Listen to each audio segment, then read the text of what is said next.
ഒരു പ്രവാസിയാണ് ഞാൻ. പ്രവാസം തുടങ്ങിയിട്ട് 4 വർഷമായിട്ടുള്ളൂ. എന്നാൽ എൻ്റെ ഉപ്പ പ്രവാസം തുടങ്ങിയിട്ട് 30 വർഷത്തോളമായി. ആലോചിക്കുമ്പോൾ ഇപ്പോഴും വിഷമാണ്. സത്യം പറഞ്ഞാൽ ഞാൻ ഗൾഫിലേക്ക് കയറിയത് തന്നെ ഉപ്പനെ നാട്ടിലേക്ക് അയക്കണമെന്ന ഉദ്ദേശത്തോടു കൂടിയിട്ടാണ്. പക്ഷെ അത് നടന്നില്ല.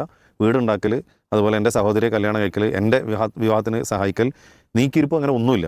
എന്നാൽ കുടുംബത്തോടൊപ്പം ജീവിച്ചത് വളരെ കുറച്ച് മാത്രമേ ഉള്ളൂ. വർഷത്തിൽ കിട്ടുന്ന ഒരു മാസം അടിച്ചു പൊളിച്ചിട്ടാണ് ജീവിക്കാറുള്ളത്. അതിന് അർത്ഥമില്ലല്ലോ. അത് കണ്ടിട്ട് തന്നെയാണ് ഞാനും ഇങ്ങനെയൊക്കെ ആകുമോ എന്നുള്ളൊരു പേടി എൻ്റെ വൈഫിനുണ്ട്. സ്വാഭാവികമായിട്ടും വീട്ടിൽ ഇപ്പം ഉമ്മയും വൈഫും മാത്രമേ ഉള്ളൂ. അതിനാൽ ഭാര്യയെ എനിക്ക് ഇങ്ങോട്ട് കൊണ്ടുവരാൻ പറ്റില്ല. ഇപ്പോൾ പറഞ്ഞിട്ടുള്ള എന്താ വെച്ച് കഴിഞ്ഞാൽ ഈ ഒരു വർഷത്തോട് കൂടിയിട്ട് ഉപ്പനെ നാട്ടിലേക്ക് പറഞ്ഞേക്കാം, അല്ലെങ്കിൽ ഉപ്പയും ഞാനും ഇവിടെ ജോലി ചെയ്യുകയും ഉമ്മനെയും വൈഫിനെ ഇങ്ങോട്ട് കൊണ്ടുവരിക എന്നുള്ളതാണ്. പക്ഷേ അതിനും ഇനി സാധിക്കുമെന്ന് അറിയില്ല. ഓരോ ആവശ്യങ്ങൾ വർഷം തോറും അല്ലെങ്കിൽ മാസം തോറും കടന്നു വരികയാണ്. എന്താണ് ഈ ഒരു സാഹചര്യത്തിൽ ഞാൻ ചെയ്യേണ്ടത് എന്നുള്ള ചോദിച്ചിട്ടുള്ളത്. ഞാനെപ്പോഴും ചിന്തിക്കുന്ന ഒരു കാര്യം തന്നെയാണിത്. ഇപ്പോൾ നിങ്ങളിപ്പോൾ ഒരു പ്രവാസ ജീവിതം നയിച്ച് ഒരു 20-ാമത്തെ വയസ്സ് പോയിട്ട് ഒരു 60 വയസ്സ് വരെ അവിടെ ജീവിച്ചിട്ട് തിരിച്ച് നാട്ടിൽ വരുമ്പോൾ നിങ്ങളുടെ മക്കൾ ഒരിക്കലും ഈ ദുരന്ത ജീവിതത്തിലേക്ക് വരരുതേ എന്നല്ലേ നമ്മൾ ആഗ്രഹിക്കുക.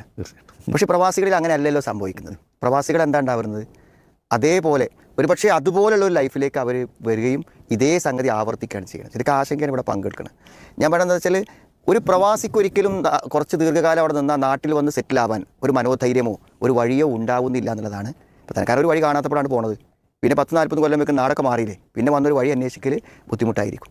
അപ്പോൾ സത്യം എന്താ വെച്ചാൽ അയാൾക്ക് അതിന് പറ്റാതിരിക്കുന്നത് കൊണ്ട് തന്നെ സ്വാഭാവികമായി എന്താണ് മക്കളും അതേ അവസ്ഥയിലേക്ക് പോവുകയാണ് ചെയ്യുന്നത്. അപ്പോൾ എനിക്ക് തോന്നുന്നത് എന്താ വെച്ചാൽ ഞാനെപ്പോഴും പ്രവാസികളോട് പറയാം, നമ്മൾ പറയുമ്പോൾ ആ പ്രവാസികൾ പറയും നിങ്ങൾക്ക് ഇത് പറയാൻ എളുപ്പമാണ്, നിങ്ങൾ നാട്ടിലാണല്ലോ എന്ന് പറയും.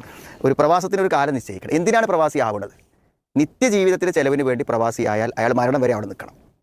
നമ്മൾ വീടുണ്ടാക്കാനാണോ, വീട് പൂർത്തിയായി പോരണം. മക്കളെ കെട്ടിക്കാനാണോ, അത് കഴിഞ്ഞാൽ പോരണം. അപ്പോൾ നമ്മൾ ടൈം വെക്കണം. ആ ടൈമിൻ്റെ ഉള്ളിൽ ആ ടൈം മുഴുവനും നാട്ടിൽ സെറ്റാകാനുള്ള വഴി അന്വേഷിക്കാൻ വേണ്ടി ആയിരിക്കണം. അപ്പോൾ ഞാൻ 5 കൊല്ലം ഗൾഫിൽ നിൽക്കുന്ന പറഞ്ഞാണ്ട് ഇപ്പോൾ ഞാൻ 2025 കയറുകയാണെങ്കിൽ എന്ത് ചെയ്യണം, 2030 ആകുമ്പോഴേക്കും 5 കൊല്ലം എനിക്ക് എന്തിനുള്ളതാണ്, ഇവിടെ തിരിച്ചു വന്നാൽ എങ്ങനെ ജീവിക്കും എന്നതിനെക്കുറിച്ച് ആലോചിക്കാനും അന്വേഷിക്കാനുള്ളതാണ്. അപ്പോൾ അങ്ങനെ പ്ലാൻ ചെയ്യുന്ന ഒരാൾക്ക് മാത്രമേ ഇവിടെ നിന്ന് പോകാൻ പറ്റുള്ളൂ. എന്തായിരുന്നാലും ഈ സുഹൃത്ത് പിന്നെ ഒന്നില്ലെങ്കിൽ വൈഫിനെയും ഉമ്മനെയൊക്കെ കൊണ്ടുപോകാനുള്ള സംവിധാനത്തിനനുസരിച്ച് ഒരു നല്ല ജോലിയിലേക്ക് മാറുക, അതല്ലെങ്കിൽ എന്താണ് നാട്ടിൽ വന്ന് വാപ്പയും മക്കളൊക്കെ ഒന്നിച്ച് ജീവിക്കാവുന്ന ഒരു സാഹചര്യം ഉണ്ടാക്കും. വാപ്പ കുറേ കാലമായിരുന്നു അവിടെ, വാപ്പനായിട്ട് വന്നിട്ട് വാപ്പനെ വീട്ടിലിരുത്തിയിട്ട് എന്ത് ചെയ്യുക, നമ്മളെന്തെങ്കിലും ജോലിക്കൊക്കെ പോയിട്ട് ജീവിക്കാൻ വേണ്ടി ശ്രമിക്കുകയായിരിക്കും. 30 വർഷമായി എന്നാണ് പറയുന്നത്. 30 വർഷം എന്ന് പറഞ്ഞാൽ ചെറിയ വർഷങ്ങൾ. അതെ അതെ. അൽഹംദുലില്ലാ, ഇന്നത്തെ ഈ ഒരു എപ്പിസോഡ് നമ്മളുടെ വൈൻഡപ്പ് ചെയ്യേണ്ട സമയമായിട്ടുണ്ട്.